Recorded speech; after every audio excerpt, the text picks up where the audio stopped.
Assalamualaikum warahmatullahi wabarakatuh. Kembali lagi bersama saya Rani Marinda. Dalam video kali ini saya akan menjelaskan tentang akreditasi. Yang pertama yaitu pengertian dari akreditasi. Akreditasi adalah kegiatan penilaian kelayakan program dan atau satuan pendidikan berdasarkan kriteria yang telah ditetapkan sebagaimana dinyatakan pada Undang-Undang Nomor 20 Tahun 2003 tentang Sistem Pendidikan Nasional Pasal 1 Ayat 22. Akreditasi sekolah atau madrasah adalah proses penilaian secara komprehensif terhadap kelayakan satuan atau program pendidikan yang hasilnya diwujudkan dalam bentuk pengakuan dan peringkat kelayakan dalam bentuk yang diterbitkan oleh suatu lembaga yang mandiri dan profesional.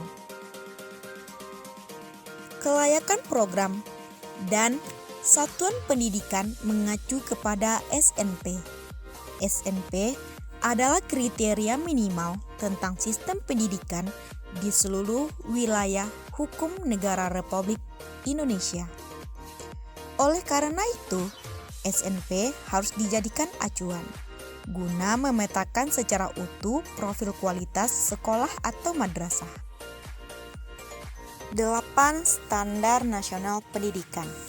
Peraturan Pemerintah Nomor 19 Tahun 2005 tentang Standar Nasional Pendidikan Pasal 2 Ayat 1 menyebutkan bahwa lingkup SNP meliputi yang pertama standar isi, kedua standar proses, ketiga standar kompetensi lulusan, keempat standar pendidik dan tenaga kependidikan, kelima standar sarana dan prasarana, keenam standar pengelolaan, ketujuh standar pembiayaan, dan kedelapan standar penilaian pendidikan.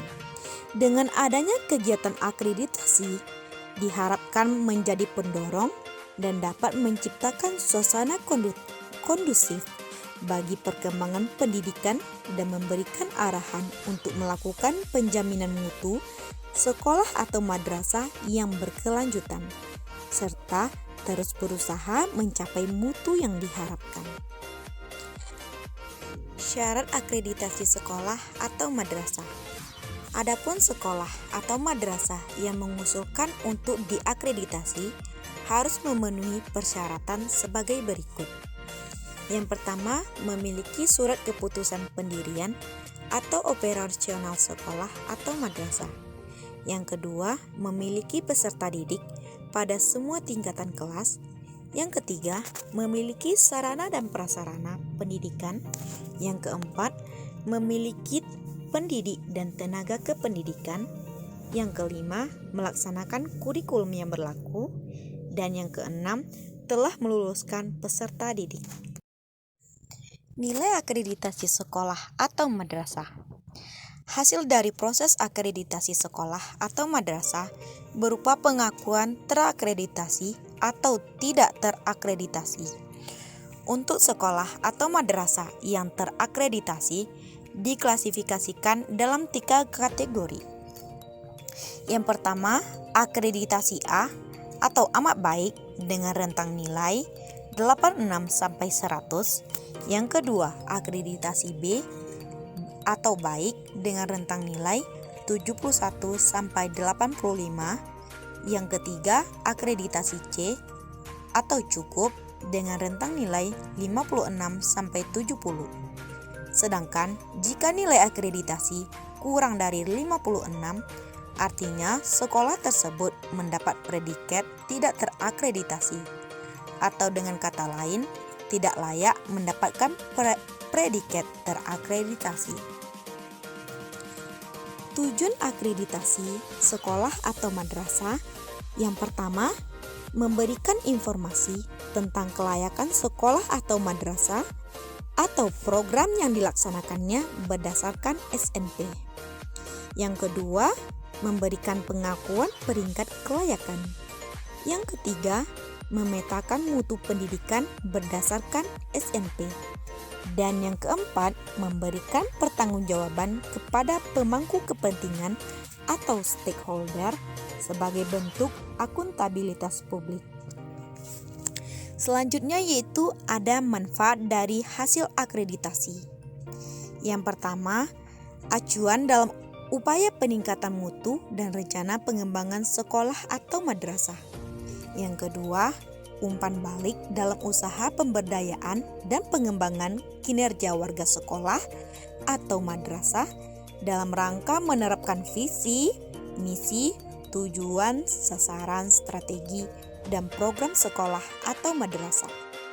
Yang ketiga, motivasi agar sekolah atau madrasah terus meningkatkan mutu pendidikan secara bertahap, terencana, dan kompetitif, baik tingkat kabupaten atau kota, provinsi, nasional, bahkan regional dan internasional. Yang keempat, sebagai bahan informasi bagi sekolah atau madrasah untuk mendapatkan dukungan dari pemerintah, masyarakat, maupun sektor swasta dalam hal profesionalisme, moral, tenaga, dan dana. Dan yang kelima, sebagai acuan bagi lembaga terkait dalam mempertimbangkan kewenangan sekolah atau madrasah sebagai penyelenggara ujian nasional. Prinsip dari pelaksanaan akreditasi. Yang pertama, objektif. Dalam pelaksanaan penilaian akreditasi sekolah atau madrasah, berbagai aspek yang terkait dengan kelayakan diperiksa sesuai dengan kondisi yang sebenarnya berdasarkan indikator-indikator yang ditetapkan. Yang kedua, komprehensif. Dalam pelaksanaan akreditasi sekolah atau madrasah, penilaian meliputi berbagai aspek pendidikan yang bersifat menyeluruh, yang menunjukkan komponen dalam standar pendidikan nasional. Dengan demikian, hasil yang diperoleh dapat digambarkan secara utuh kondisi kelayakan setiap sekolah atau madrasah. Yang ketiga, adil. Dalam melaksanakan akreditasi, semua sekolah atau madrasah diperlakukan sama, tidak membedakan sekolah atau madrasah atas dasar kultur, keyakinan, sosial budaya, dan tidak memandang status sekolah atau madrasah, baik negeri maupun swasta. Sekolah atau madrasah dilayani sesuai dengan kriteria dan mekanisme kerja yang sama dan tidak diskriminatif. Yang keempat, transparan. Data dan informasi yang berkaitan dengan kegiatan akreditasi sekolah atau madrasah seperti kriteria, mekanisme, jadwal, sistem penilaian, dan hasil akreditasi disampaikan secara terbuka dan dapat diakses oleh siapa saja yang memerlukannya. Yang kelima, akuntabel. Akreditasi sekolah atau madrasah harus dapat dipertanggungjawabkan baik dari sisi proses maupun hasil penilaian ataupun keputusannya sesuai dengan aturan dan prosedur yang telah ditetapkan. Dan yang keenam, profesional. Akreditasi sekolah atau madrasah dilakukan oleh orang-orang yang memiliki kompetensi dan integritas yang tinggi. Dengan demikian, persiapan, pelaksanaan, dan hasil akreditasi dilaksanakan sesuai dengan pedoman yang telah ditetapkan. Mekanisme akreditasi sekolah atau madrasah. Yang pertama, sosialisasi, IASP, dan pelaksanaan akreditasi. Yang kedua, asesmen kecukupan sasaran akreditasi. Yang ketiga, visitasi ke sekolah atau madrasah. Yang keempat, validasi proses dan hasil visitasi. Yang kelima, verifikasi hasil validasi dan penyusunan rekomendasi. Yang keenam, penetapan hasil dan rekomendasi akreditasi. Yang ketujuh, pengumuman hasil akreditasi. Yang kedelapan, penerbitan sertifikat akreditasi dan rekomendasi. Demikianlah video saya kali ini, semoga dapat bermanfaat bagi kita semua. Saya akhiri dengan wassalamualaikum warahmatullahi wabarakatuh.